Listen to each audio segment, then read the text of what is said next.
کہ ہم سب کو سمجھنا چاہیے کہ مولوی اصل میں ہوتا ایک مسکنسپشن ہے کہ اگر اس بھائی نے ٹوپی لگائی ہے، اس بھائی نے داڑھی رکھی ہے تو یہ مولوی ایک عزت اور علم کا مقام ہے. کہ چہرے پہ داڑھی ہوتی ہے، بعض ان میں سے نہ تو مولانا ہوتے ہیں اور نہ ہی کوئی عالم، پھر بھی ہم ان پہ ایک لیبل لگا دیتے ہیں کہ یہ مولوی. داڑھی اور مولوی کا دور دور تک کوئی تعلق نہیں ہے. اسٹیریوٹائپس، یہ وہ قوم ہوتی ہے جو بنا دیکھے ہی کہہ دیتی ہے کہ فلاں شخص نے داڑھی رکھی ہے تو یہ نیک ہوگا، فلاں شخص نے داڑھی نہیں رکھی ہے تو یہ نیک نہیں ہوگا. اور مولوی کا مقام اسلام میں بہت بلند ہے. معاملہ یہاں تک ہی نہیں محدود ہے کہ جس بھائی نے داڑھی رکھی ہے، یہ معاملہ ان بہنوں تک بھی ہے جو نقاب کرتی ہے، جو برقع پہنتی ہے. لوگ ان سے یہ ایکسپیکٹ کرتے ہیں کہ اس نے نقاب پہنا ہوگا یہ دین کی ایکسپرٹ ہوگی، یا اس بھائی نے داڑھی رکھی ہے یہ دین کا ایکسپرٹ ہوگا.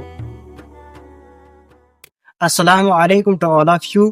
آج کا پوڈ کاسٹ ایک انٹرسٹنگ ٹاپک پر ہونے جا رہا ہے، داڑھی والے لوگ مولوی یا عام انسان. یہ ٹاپک بہت لوگوں کے ذہن میں مسکنسپشن کریٹ کرتا ہے.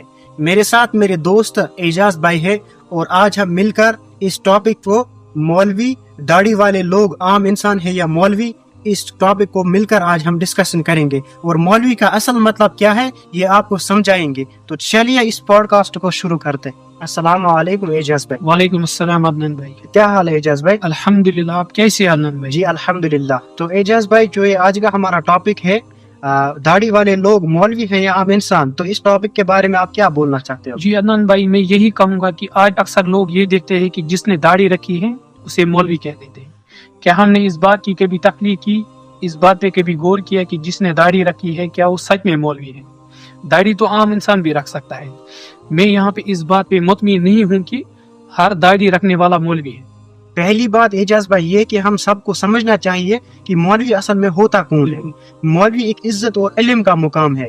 اگر ان سمپل ہم آپ کو بتائیں کہ مولوی کون ہے، مولوی وہ شخصیت ہوتی ہے جو دین کا علم گہرائی میں حاصل کرتا ہے، قرآن اور سنت کو سمجھتا ہے اور لوگوں تک اسلامک ٹیچنگ کے مطابق ان کو پہنچاتا ہے. ان کو ہم کہہ سکتے ہیں کہ یہ مولوی ہے. بالکل عدنان بھائی، میں یہی کہوں گا کہ ہمارے اندر ایک مسکنسپشن ہے کہ اگر اس بھائی نے ٹوپی لگائی ہے، اس بھائی نے داڑھی رکھی ہے تو یہ مولوی ہے. بنا دیا ہم نے اسے خامہ خاکا مولوی. کیا پتا بھائی اس نے داڑھی اس وجہ سے رکھی ہو کہ یہ سنت ہے، یا پھر اس وجہ سے کہ یہ گناہوں سے بچاتی ہے. مطلب جن کے چہرے پہ داڑھی ہوتی ہے، بعض ان میں سے نہ تو مولانا ہوتے ہیں اور نہ ہی کوئی عالم، پھر بھی ہم ان پہ ایک لیبل لگا دیتے ہیں کہ یہ مولوی ہے. بالکل اعجاز بھائی، میں یہ کلیئر کرنا چاہتا ہوں، داڑھی اور مولوی کا دور دور تک کوئی تعلق نہیں ہے. جو بندہ داڑھی رکھتا ہے وہ مولوی نہیں ہوتا اور مولوی کا مقام اسلام میں بہت بلند ہے. بالکل عدنان بھائی، اب میں ایک ایسی چیز پہ بات کرنے والا ہوں جو کہ ہے اسٹیریوٹائپس. یہ وہ قوم ہوتی ہے جو بنا دیکھے ہی کہہ دیتی ہے کہ فلاں شخص نے داڑھی رکھی ہے تو یہ نیک ہوگا، فلاں شخص نے داڑھی نہیں رکھی ہے تو یہ نیک نہیں ہوگا. ہم کو مطلب اس قوم سے بچنا چاہیے. یہ وہ قوم ہوتی ہے جو ہمیں ہر طرف سے، ہمارے سماج کو ہر طرف سے خراب کر رہی ہے. اعجاز بھائی یہ بات صحیح ہے، یہ ایک بیماری ہے.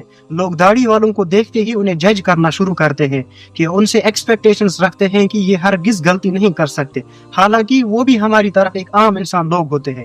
اگر کبھی ان سے غلطی ہوتی ہے تو لوگ انہیں کرٹیسائز کرنا شروع کرتے ہیں، وہ بھی ہماری طرف ایک عام انسان ہوتے ہیں. اگر کبھی ان سے فرض کریں ان سے غلطی ہوتی ہے تو وہ ہماری طرف عام انسان ہوتے ہیں نا.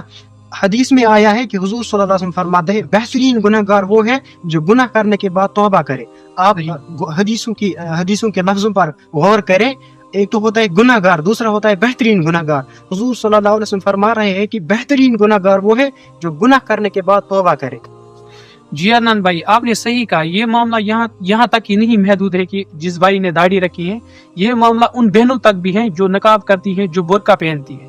لوگ ان سے یہ ایکسپیکٹ کرتے ہیں کہ اس نے نقاب پہنا ہوگا یہ دین کی ایکسپرٹ ہوگی، یا اس بھائی نے داڑھی رکھی ہے یہ دین کا ایکسپرٹ ہوگا. نہ یہ مولانا ہے نہ یہ عالم ہے جو نقاب کرتے ہیں. عام طور پہ عام لڑکیاں یا عام لڑکے، تو ان پہ لوگ بہت ساری ایکسپیکٹیشنز رکھتے ہیں. میں یہ سمجھتا ہوں کہ آج کے اس پرفتن دور میں جو بھی بھائی داڑھی رکھ رہا ہے یا جو بھی بہن پردہ کر رہی ہے تو اس کو دل سے رسپیکٹ ہے. بالکل اعجاز بھائی، جو یہ داڑھی رکھنی ہے یہ سنت ہے، کیونکہ یہ ہمارے نبی صلی اللہ علیہ وسلم نے بھی رکھی ہے. اور جو بندہ داڑھی کو کٹاتا ہے وہ اس کے لیے گناہ کبیرہ بن جاتی ہے. اور یہ بات میں کلیئر کرنا چاہتا ہوں کہ جو بندہ داڑھی رکھے وہ پرفیکٹ مسلمان نہیں ہوتا، کیونکہ داڑھی جو وہ غیر مسلم بھی رکھتے ہیں. جی عدنان بھائی، جو داڑھی نہیں رکھتے ہیں ہمیں ان کو بھی جج نہیں کرنا چاہیے، کیونکہ اسلام کی جو ٹیچنگ ہے یہ اس کے خلاف ہے.